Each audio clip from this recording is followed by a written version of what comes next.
আমি আমার শ্রীকৃষ্ণকে সুন্দর করে সকাল সকাল দেখো সাজিয়ে নিয়েছি। আমার কাছে যা যা ছিল সেটুকুনি দিয়েই সাজিয়েছি। ও এবছর আমাদের শ্রীকৃষ্ণকে রং মাখাতে নেই, এর জন্য আবির দিইনি।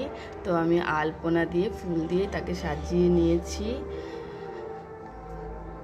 আগের বছর বাবা আমাদের সাথে ছিল, এই বছর বাবা আর আমাদের সাথে নেই। যতটুকুনি পেরেছি, আমার ঘরে যতটুকুনি জিনিস ছিল সেটুকুনি দিয়ে আমি তাকে সুন্দর করে গুছিয়ে গাছিয়ে সাজিয়ে নিয়েছি।